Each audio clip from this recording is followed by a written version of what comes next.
What's up, my family? Listen, first-time listener, or you've been here the whole damn time.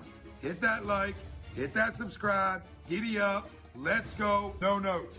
That's my baby. That's my baby. We're going at it at 110%. I just want 5 minutes of happiness, please. Just give me 5 minutes. And they scored! They did it! What the hell was that? Oh, yeah! What the f*** are you talking about?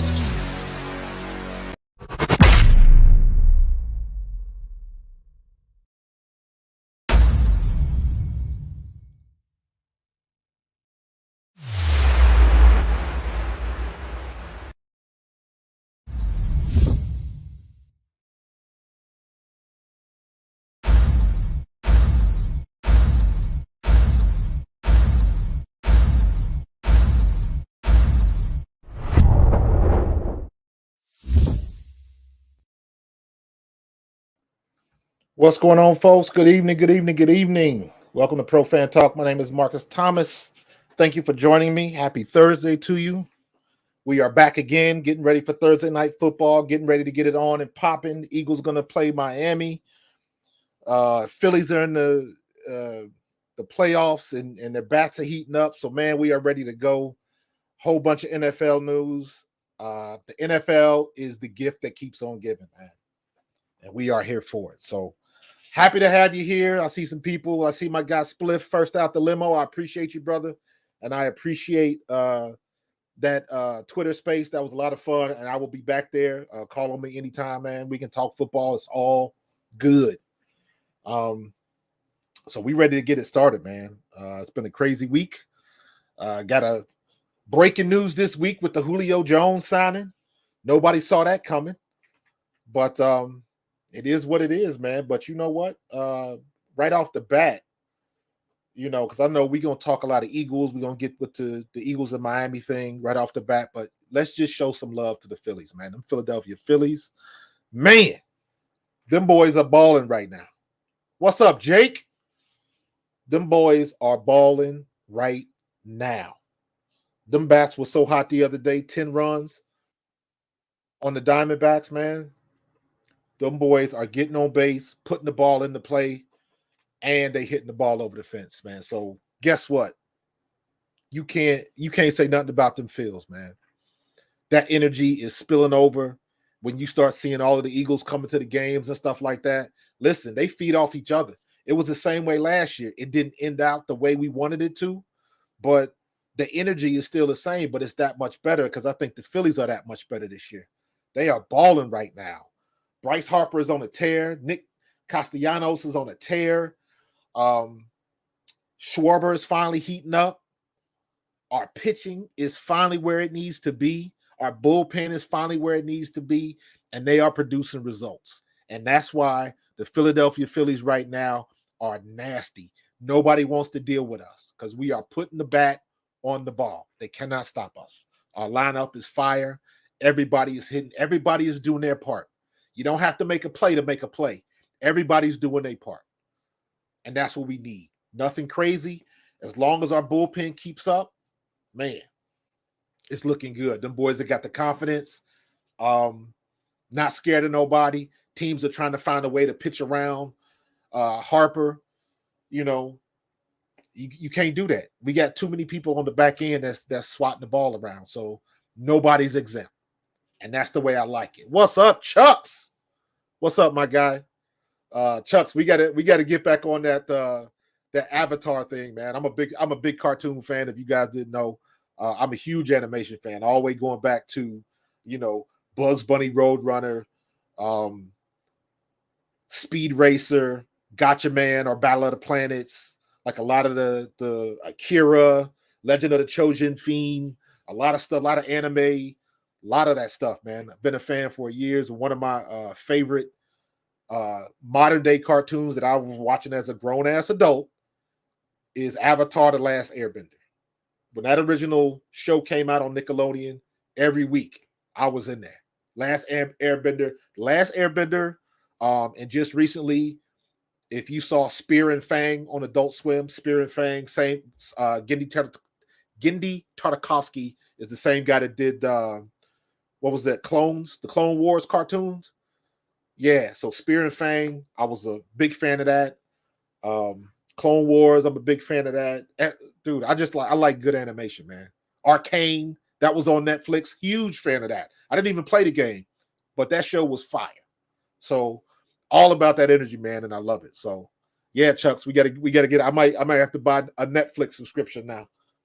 so it's all good, man. But listen, we ready to get rocking and rolling. We took that ugly loss last week against the Jets. And you'll see let me see, is my let me see. I thought I had my nah, that's not it. Hold on. I thought I had my my poll question up here, but I don't see it. That's all right. The poll question is was the New York Jets game Jalen Hurts' worst game?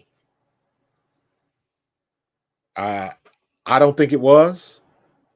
I would disagree with that. Let me see if I can fix that real quick. Let me see. Yep, let me do that. Jets.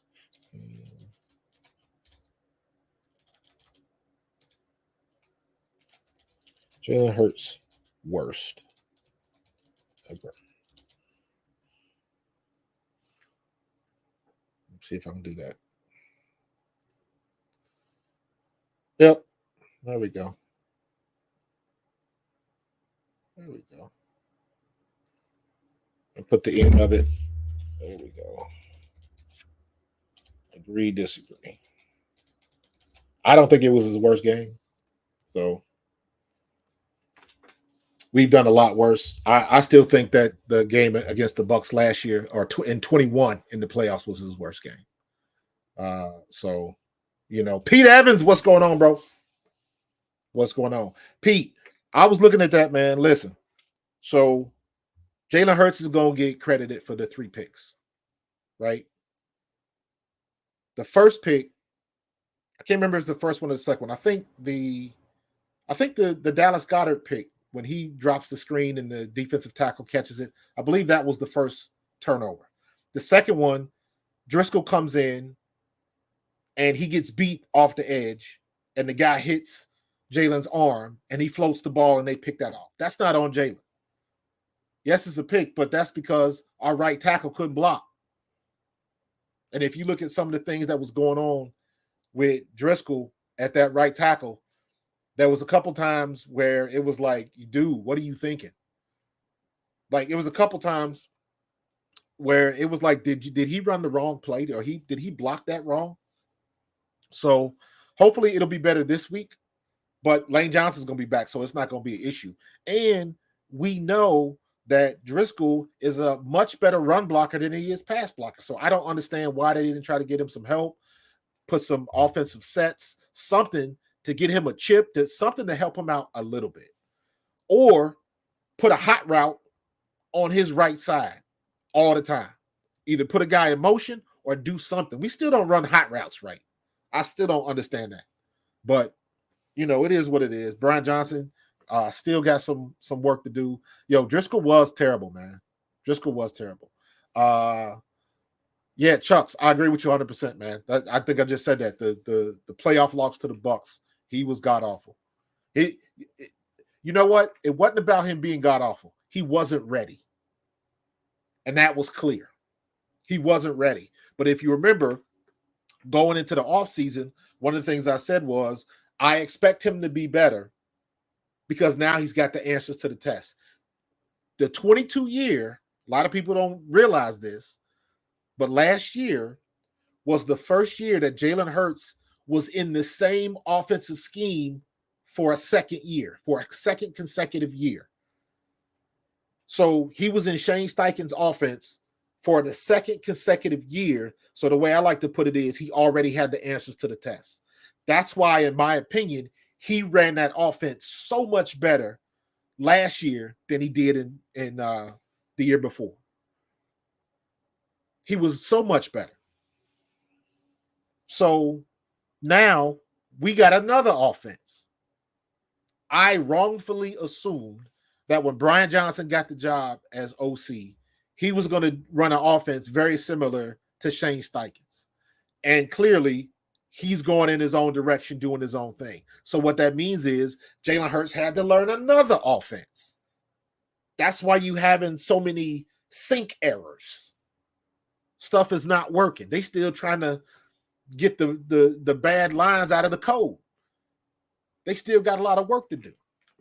So and what's the thing that everybody's been saying? We've been winning ugly, but we're winning. And each week he got better and got better and got better and got better. And then you have the Jets game. The Jets, he made that horrible interception at the worst possible time ever in the Jets game in the fourth. That was all on him.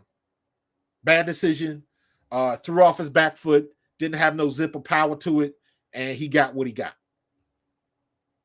But the one thing that was said on one of these media heads is if you are a good to great quarterback, everybody has a bad game.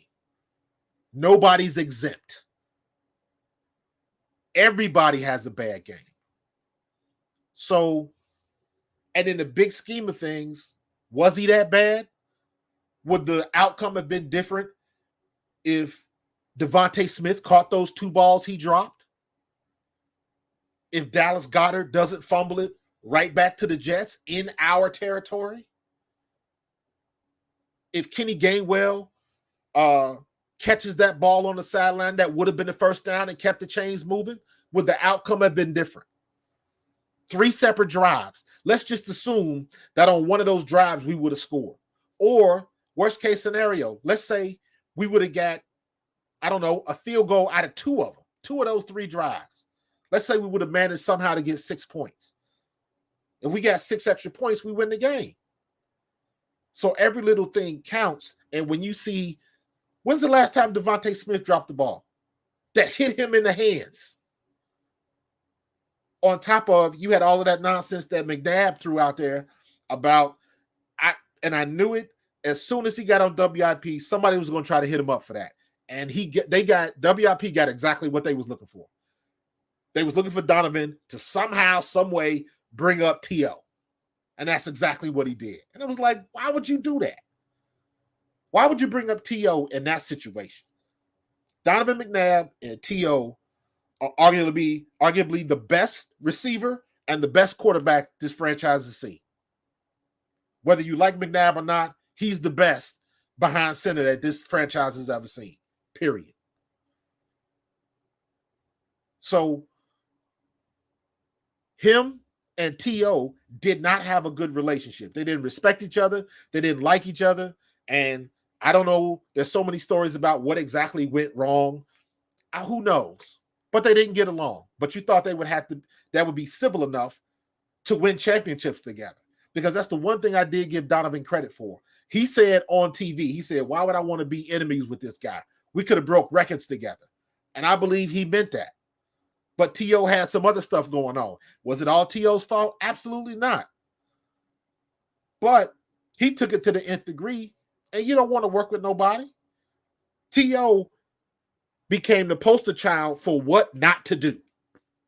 And he still made it to the Hall of Fame. He was that good. He was that good. But you know what he don't have? He don't have that ring. He don't have that ring, as good as he was. So we still have a window to make this happen. If we can just get healthy. I don't know how many of you are watching this, and if y'all are gamers, I need y'all to, hit that power up so we can get 100% healed or get that, med pack. We need those green herbs from Resident Evil. We need something because, man, these injuries are kicking our ass right now. It is horrible. And I keep saying this, we are making up for lost time. Karma is catching up with us for not getting injured last year. It's just catching up with us. And it's been crazy. And our secondary is put together with masking tape and bubble gum. And guess what?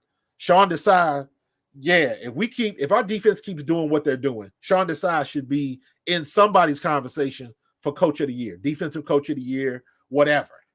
But he should get some recognition for that, because to have our defense doing what they're doing with all of the injuries we have is above board. So far above board is not even funny. Not even funny. So our defense is playing well. I think our defense, they have to be the ones to set the tone when we go into this game against Miami. Miami should come to town, and Miami should understand Philly. They should get the Philly experience. And to get that, we have got to win the trenches, period. Brian Johnson cannot throw the ball 50 times. We can't outscore Miami.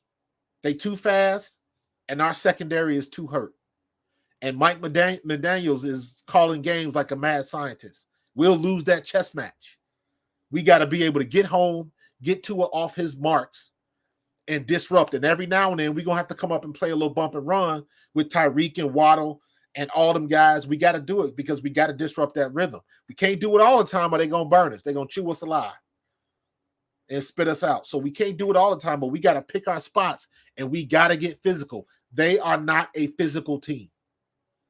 I went back, I watched the Buffalo game, and that's the first thing I got out of that. Their defensive secondary does not like to hit. They do not like to come up and be physical. So we can take advantage of that, especially when you got Swole Batman and all of the yak yards that he's got. We need to quick slant A.J. Brown all damn day until they figure out how to stop it, because they are not physical and they don't like to come up and make the hits.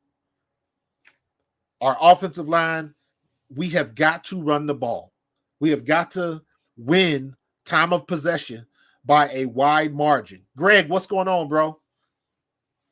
We have got to win the time of possession by a wide margin, basically to keep Tua off the field and limit the opportunities.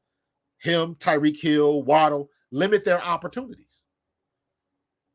We got to be able to do that, and we got to win in the trenches. I don't see their defensive line cannot hang with our offensive line. They can't do it. But if we don't run the ball, we can't establish dominance over that. We cannot have a 50-15 ratio again. That was absurd against the 29th ranked rushing team. You can't have 15 called run plays. And I don't want to hear about, quick passes and screens are an extension of the run game. That's great, but they're not run plays. They're not run plays. You got to establish the line of scrimmage, running the ball.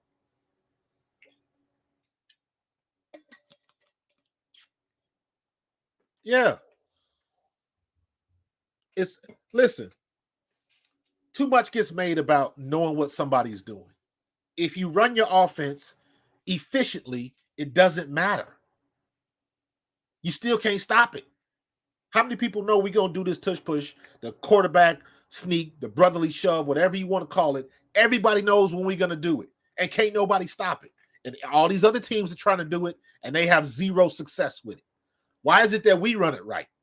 Because we know how to run it, and it doesn't matter if you know what's coming. You can't stop it, period. And that's where you want it. Listen, I understand the flow of the game, but that's why they get paid the big bucks. You got to be smart enough to be able to detach yourself, or you have another coach up in the box that can call down and say, hey, let me alert you to what you're doing. We run in too many plays, and the defensive tackle is hurt. The nose guard does not look like he's up to snuff. We should be able to get the advantage on that defensive end. There should be somebody in the booth, if there's not somebody already, that should be making those calls. I don't expect Sirianni and Brian Johnson to see everything. That's the difficulty of being an offensive coordinator and a head coach. You don't see everything. That's why you got to have a good staff. So I understand the flow of the game, but you got to have somebody to counteract that. Just like Sirianni goes running up and down the field, and then he got his bodyguard, Dom, always pulls him back, stay on the field. You also, Don't go past the lines because they'll flag you. All of that stuff. You ever seen that? Most of the teams got somebody. All they do is they walk back and forth with the coach and make sure they grab them off the field so nothing don't happen and we get some crazy penalty. Why do you think they have somebody to do that? Because when you're in the middle of that moment or coaching and you so focused on what's going on, you forget that small stuff. Punt team's out. Who's on the punt team? You need another coach to tell you, hey, our normal runner just got hurt. We got to get a sub in. Make sure we got the sub in. Make sure you tell this coach make sure you tell this player, hey, you subbing, so you in on punt team. The head coach ain't going to be able to do all of that. So when you're talking about flow of the game, Rob, that's what those other coaches are for. To get through the minutia and all of the little things that you're too busy to think about. You know what I'm saying? It's too many. You got too many irons in the fire. That's why some head coaches give up calling the plays. Look what Sirianni did. Look what McCarthy did. McCarthy picked it back up. Are they better? Are they a better offense because of McCarthy? But that is a difficult task to be a head coach and be an offensive coordinator. You got too many. Why do you think for those head coaches like that, the assistant coaches, why do you think they get hired at such a high pace? Because they're really running the team. If the head coach is going to be the OC or the DC, somebody else has got to run the team or run the offense, or that means the assistant coaches have a lot more responsibility. Those guys get popped off first, get hired to other teams and things like that. Those are the guys that usually get picked up first. So, Brian Johnson got to get it together, man. And again, in the big scheme of things, we nitpicking. We had one bad game and all of a sudden we nitpick. Is Jalen Hurts overrated? Blah, blah, blah, blah, blah. Like, come on, man. He had a bad game. Nobody's saying the receivers had a bad game. Ain't nobody saying that. Ain't nobody saying our replacement offensive tackle had a bad game. Ain't nobody saying that. But that's what comes with that $250 million check that Jalen Hurts signed. And he's good for that. He'll take that responsibility. Everybody knows what the deal is. Why you think Jason Kelce was going off the other week? For that stuff right there, because he knows they should be doing better. So, and now we got Julio Jones.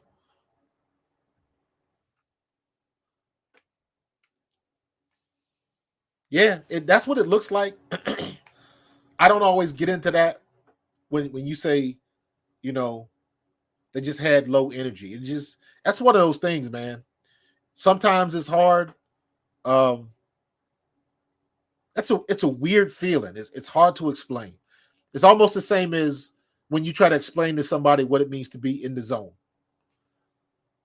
And when you say the team came out with no energy, the team practiced and they got ready just like they did any other week. And for some reason, the way it manifested on the field just wasn't up to snuff. You know what I mean? So it's a weird thing when you say that nobody came out, you came out with no energy. Well, guess what? They had energy when A.J. Brown was catching the ball.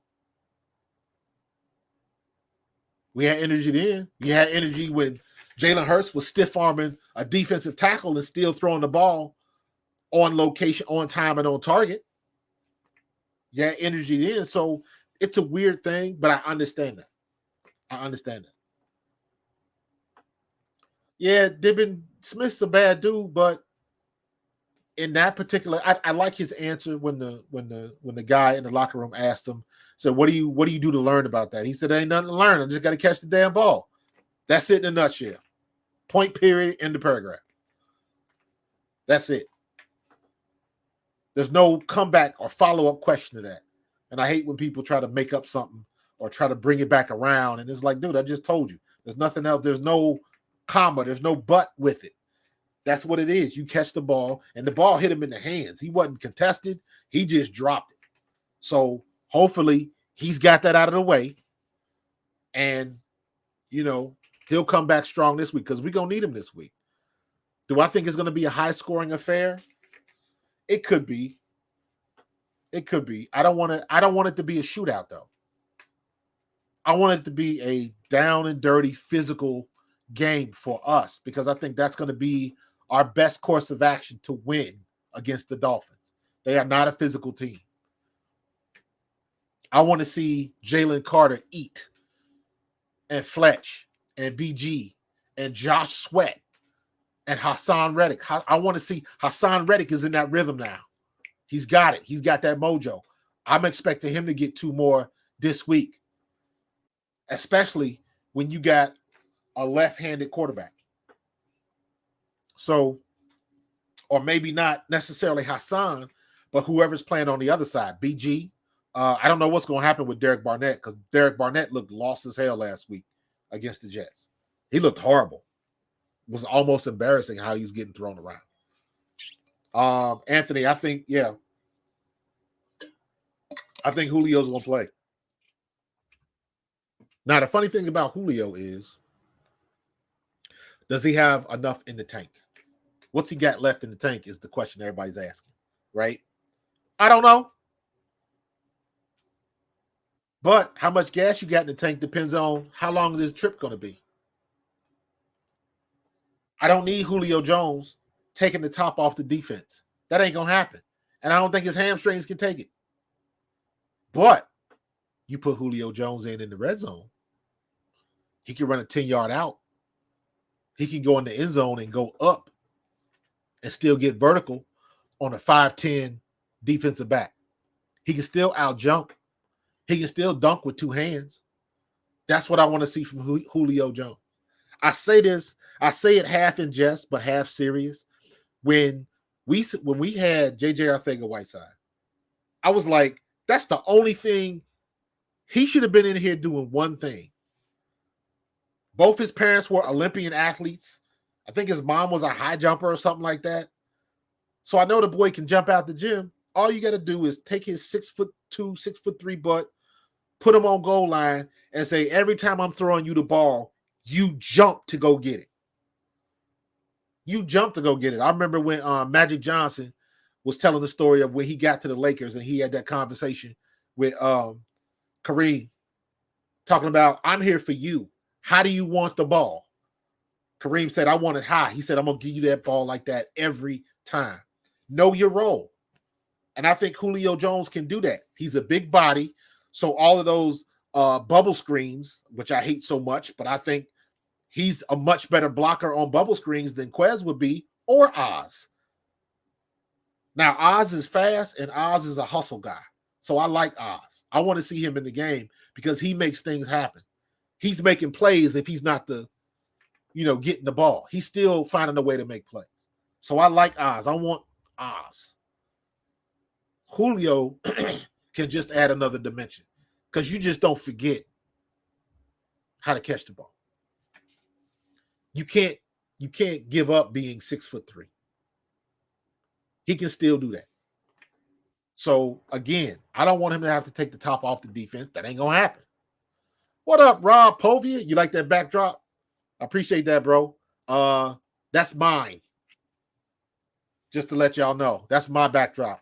I created that. I did that in Photoshop. I've been doing Photoshop for over almost 20 years now. So I guess I would consider myself a Photoshop expert. So that's one of mine. I'm claiming that one, bro. I appreciate that. I like good feedback. I like when people like my art. I'll have to make you one and send you one. But yeah, man.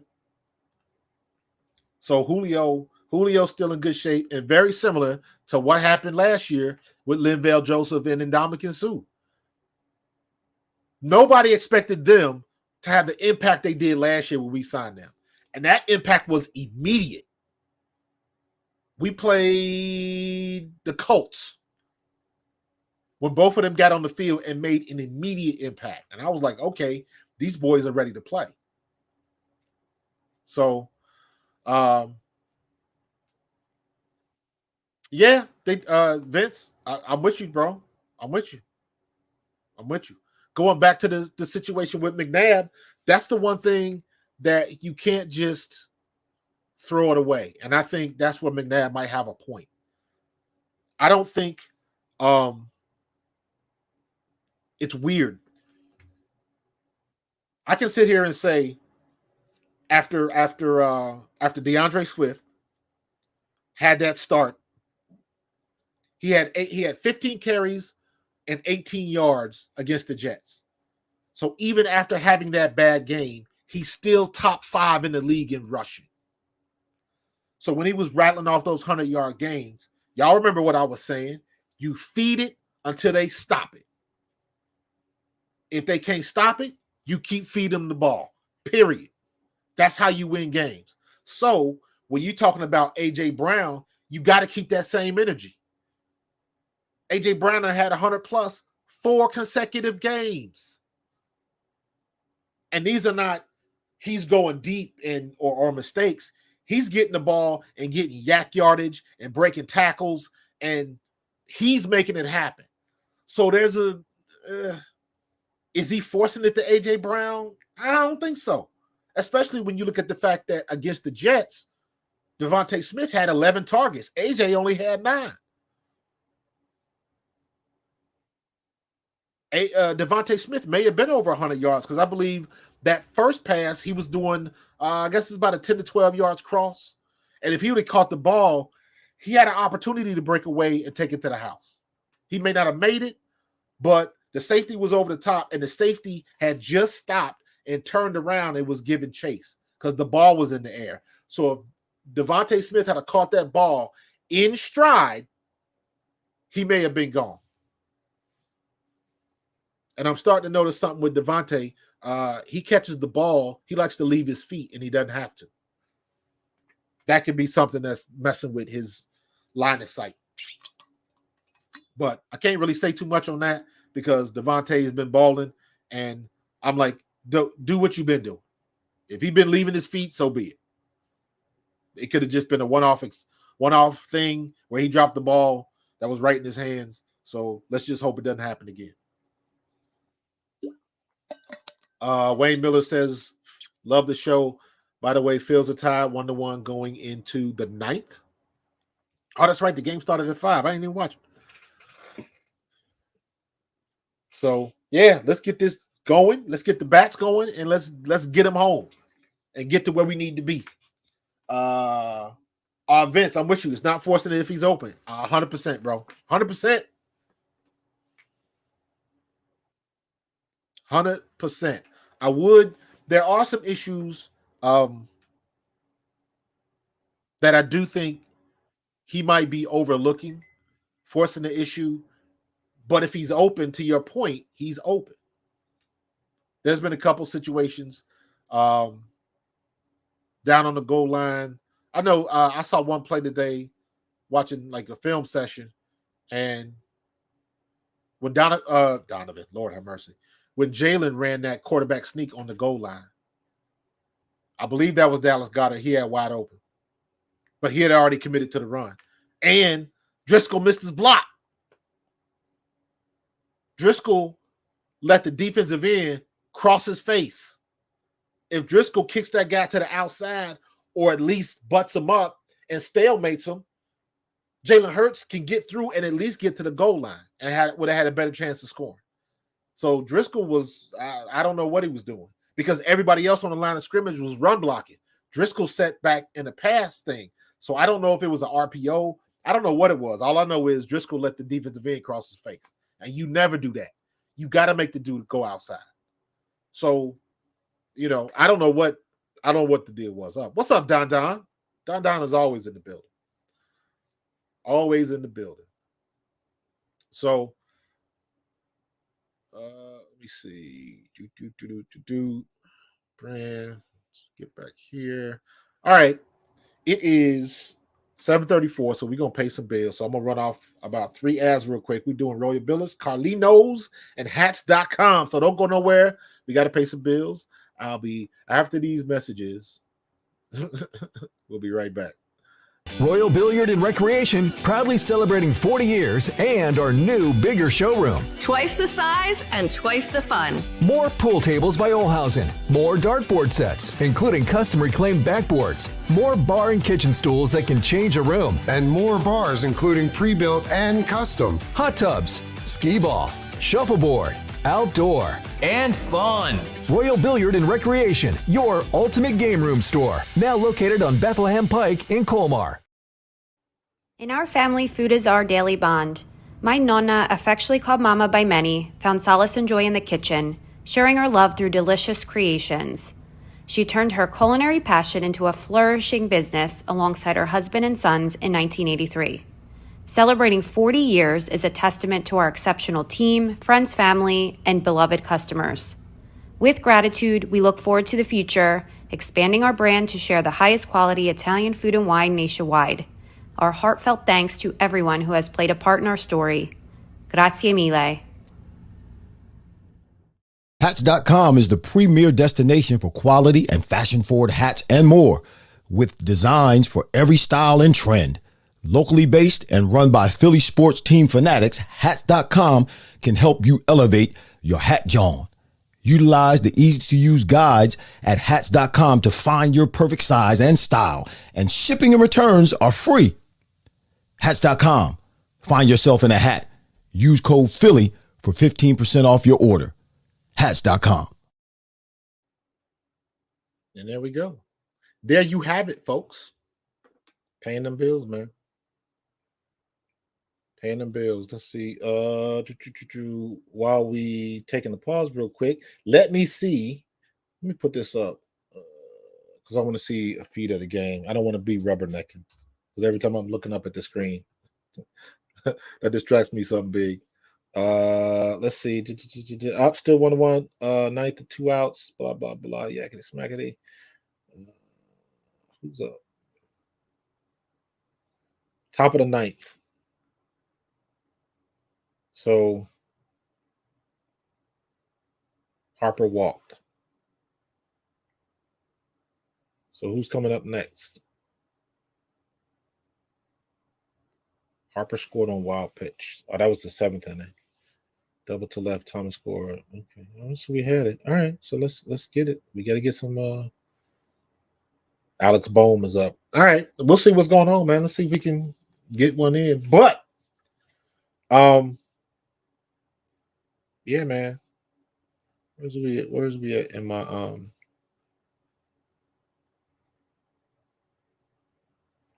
versus Miami? That's what I was talking about. So one of the things we have to do, I talked about Miami not being physical. I want to know what Sean Desai is going to do with Tyreek Hill. I know it's going to be a lot of on the defense, getting on the defense, and really, we have got to find a way to get home in this game. Our defense has to dictate the pace because we can't let Tua just sit back there, drop back, and pick us apart because they are too fast. And our secondary, with all the injuries we have right now, yeah, that's bad for business. That's bad for business. So we got to figure out a better way to do that. So I'm curious, are we going to do a little more bump and run? We got to pick our spots. We can't do that all the time. You can't play press coverage all the time. You got to be able to pick your spots. And if you are going to play press coverage, we got to be able to get home, because by playing man and press and getting your hands on the receivers, you're messing up the timing. You're messing up the timing. So we got to be able to, use that extra time. Every time he turns down the throw, that's a half a second that Hassan or BG or Milt or Josh or Jordan or Jalen can get home. So hopefully Desai's got to figure out a situation that he can do, because our linebackers are going to be tested this week. Because as good as Nick Moreau is playing, as good as Zach Cunningham is playing, and as good as Nakobe Dean is going to be, every situation is a mismatch. our linebackers cannot run with none of their receivers or none of their running backs. Their running backs are what's that kid's name? Arcane, that running back. So you got Arcane and Mostert. We can't hang with them. We can run with them, but that kid Arcane ain't no way. I don't see Moreau. That's a mismatch waiting to happen. And Miami knows that. The only clear advantage we have in the skill positions is our tight end is that much better. Their tight end is just okay. Arcane is he's hurt? I didn't know he got hurt. Oh, Arcane is out. Okay, cool. One less thing to worry about. Thank God. But Mostert ain't chopped liver either. So we still got to deal with that. That's still going to be a problem with our linebackers. So I don't know what they're going to do with that, but we better do something. We better start coming in with some blitzes, or Sean Desai is going to earn his money this week. He's going to earn his money. So we'll see what's going to happen. Tyreek Hill, James, you 100%, man. You can't, the classic cliche, you can't stop him. You can only hope to contain him. So we got to be able to slow him down. And again, I might go back and watch the game again. You got to look at what the Buffalo Bills did to Miami. And that's why I keep saying the Buffalo Bills were physical. You go back and look at that play by Diggs, and he just ran over those defensive backs and scored that touchdown. He was basically like, get off me. And Diggs ain't a big dude. Diggs ain't trucking nobody. But he caught the ball and he just got out of he broke 2 tackles. That had to be a horrible film session for Miami, especially from the DB's point of view. Because that's the stuff they talk about in film session and tell you what not to do. Those DBs got embarrassed. So that is my logic going forward into this game is how physical can we be on the line of scrimmage, offense and defense? Because that's where it's going to be, in the trenches. And this is not anything new. It shouldn't be just because we play in Miami. We should be able to do this to every team. Establish the run game first. Everything should go off of that. Everything should go off of that. I'd be curious just to go back and look at what is the success ratio of the quick slants to A.J. Brown? Because it seems like ain't nobody stopping it. What's the success rate of that? You run that combined with a couple RPOs, but mostly getting the ball to DeAndre Swift in space. Couple of sweet plays and get it out there. James, you are 100% correct. You cannot have 50 dropbacks. We cannot do that again. 50 dropbacks against a team that was ranked 29th in the league in rushing. That's a damn shame. And the reason I say 50 dropbacks, he only threw 45 passes, but how many times did he drop back and scramble out of it? So he probably may have had more like anywhere between 50 to 55. Hey, Chiquiti, what's going on? Glad you could make it. So we got to be able to run the ball, especially with Lane Johnson in there. Like, dude, I want to get our offensive line rolling.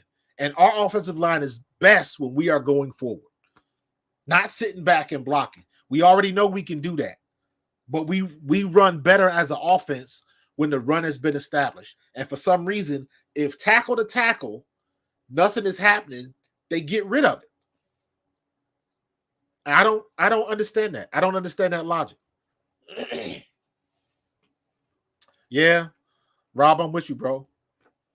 That happens all the time. Look at what almost happened with Nicholas Moreau and Zach Cunningham. We let Moreau walk. He cleared waivers. So then nobody really want him. He was, if it wasn't for our injuries, he would have ended up being picked up by a team right around now when the injuries start hitting and you got to, bolster up your ranks a little bit. He'd have been one of them dudes. One of the dudes that we're looking for. So it happens all the time, man. And it's not like I heard somebody say, I saw it on social media where they were saying, well, we got lucky with Nicholas Monroe because he sucks. Just because somebody gets cut doesn't mean they suck. It's a numbers game. That's where the business comes into play. That happens every year. And then some team gets lucky and it's like, why was this guy just sitting at home on the couch? How come nobody knew this dude had talent? Because it's a numbers game. It happens all the time. Luckily, Howie Roseman is on the other end of that phone, making things happen. Yo, Wayne, last year, if you remember, as well as Jalen played last year, whenever we were in a situation where we had 25 or more pass attempts, it was always trouble. It was always turnovers. Whenever we were over 25, that was it's like, the risk goes up when you're throwing the ball that much. And he threw the ball 45 times. That don't make no damn sense. That makes no sense. We got to start. They need, in my opinion, I always got to preface that, in my opinion, they need to start running DeAndre Swift from pistol all the time. If they don't want to put Jalen Hurts under center, just run it out of pistol, but you got to stick that ball out. You got to get them linebackers moving. For whatever reason, we do not do that. We don't run screen plays. We don't like to put the running back in ace and get him outside of space, and we don't like hot routes. I don't know what it is with our offense that we don't like those three things. We do not. I know it's in the playbooks, and I don't understand why we don't use them. I don't get it. I don't get it. And then the first time we do and we have success with it, then you're looking like, why haven't we been doing that all year? I don't know. I do not know. So, for the most part, it's going to be up to our defensive line and our offensive line. That's how we're going to control the game. Our best strategy, in my opinion, is dominating the line of scrimmage with the run game so we eat up the clock. And we just limit the opportunities for Tyreek Hill.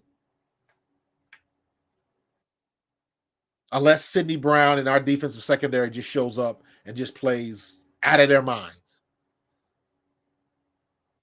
I don't know what the situation. I haven't heard anything about Reed Blankenship.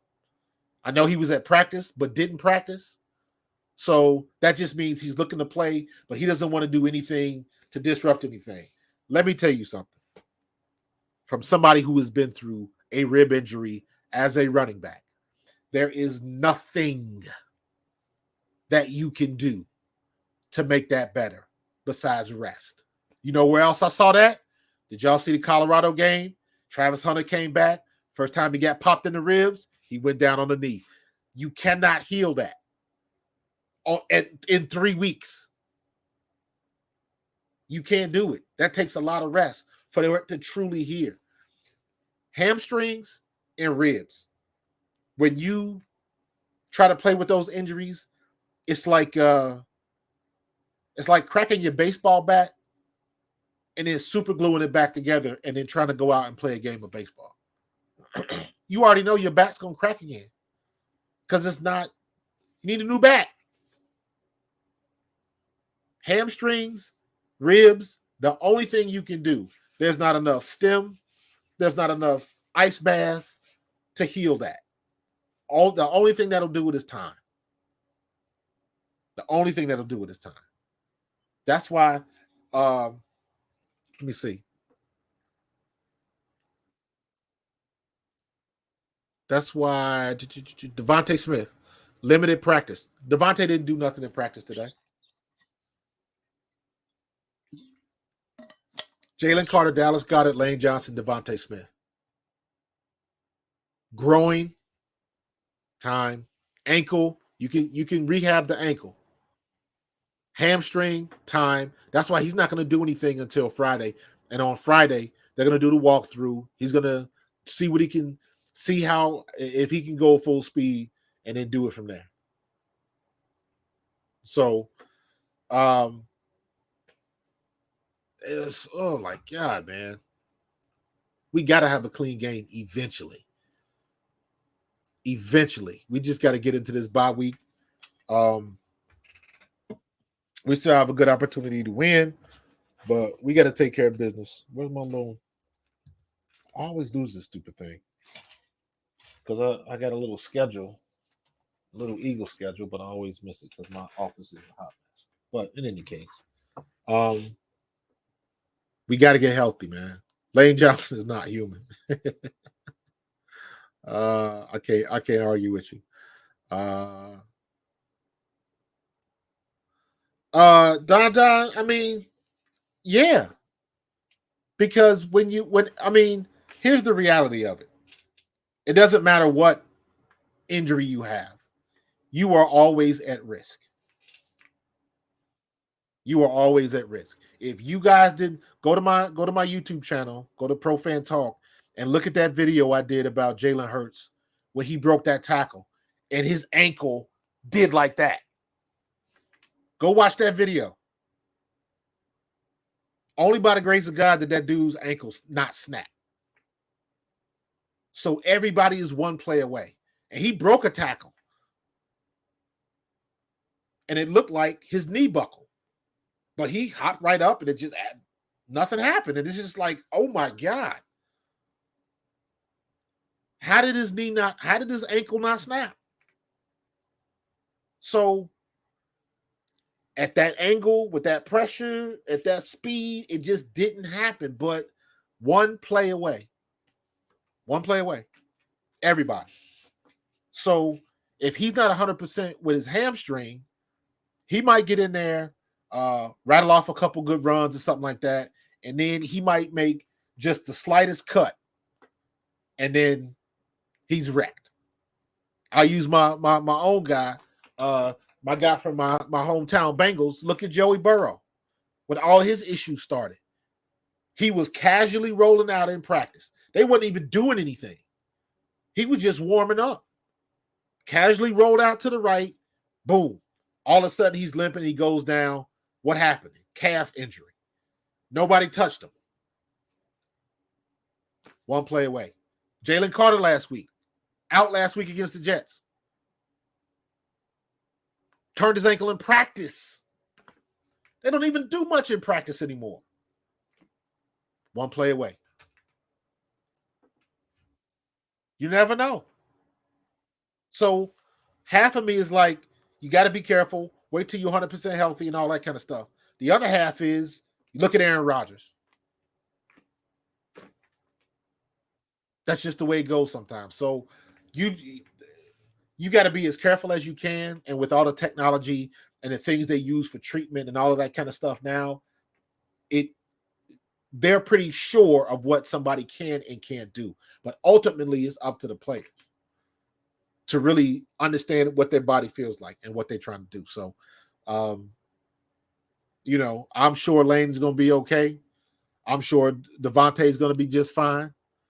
But we'll have to see.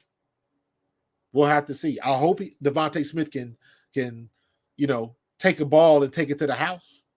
Because I want to see some of those long passes that we throw to A.J. Brown. I want to see some of them go to Devontae. I don't want to see A.J. Brown cut a route short and miss a touchdown because he gave up on the route because you're not used to him throwing you the ball on that route. I don't want to see that no more. That's an opportunity. That should have been 6 points right there because Jalen Hurts threw the ball perfectly. And if he doesn't slow down, that's a touchdown. And if it had been anybody else, if that had been Quez that had done that, man, we would be ripping him a new one. Keep it 100. If Quez Watkins had to give up on that play and the ball was where it was, that was a perfectly thrown ball, we would be giving Quez Watkins the business today. He would be catching Jalen Reagor level criticism. So you just gotta we gotta put ourselves in a much better situation than we did last week. I don't think this game is going to get away from us. I think our offensive line is better than their defensive line, and I think our defensive line is better than their offensive line, and they got injuries they got to worry about. So I'm hoping that Jalen Carter is 100%. Yes, Jalen Reagor, I believe, is still in the league. Yeah, he's in Baltimore, isn't he? I think he's in Baltimore. So that's funny. Jalen Reagor still in the league. That's a shame. You talking about somebody getting in his own head, man. But hey, it is what it is.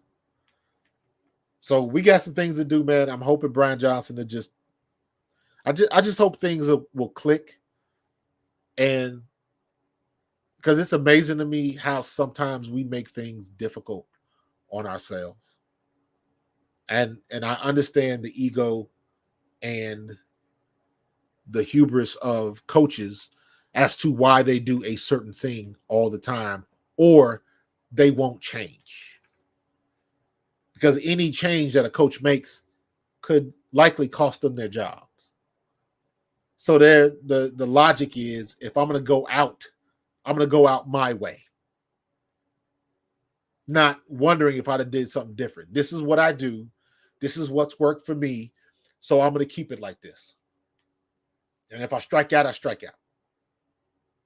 But sometimes the obvious is smacking you in the face. But sometimes these guys can't see the forest for the trees.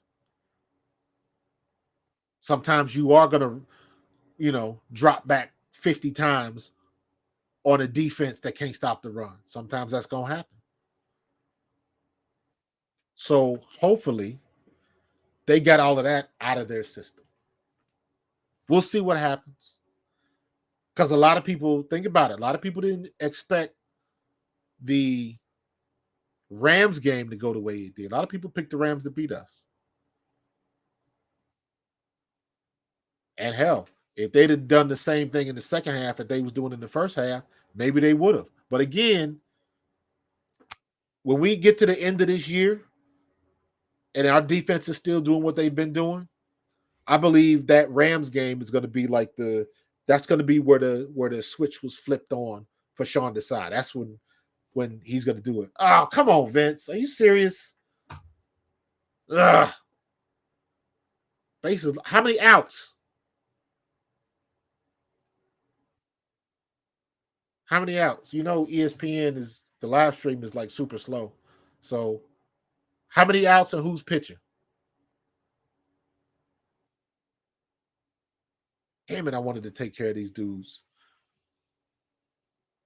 Bases loaded and 1 out. Who's pitching? Ugh.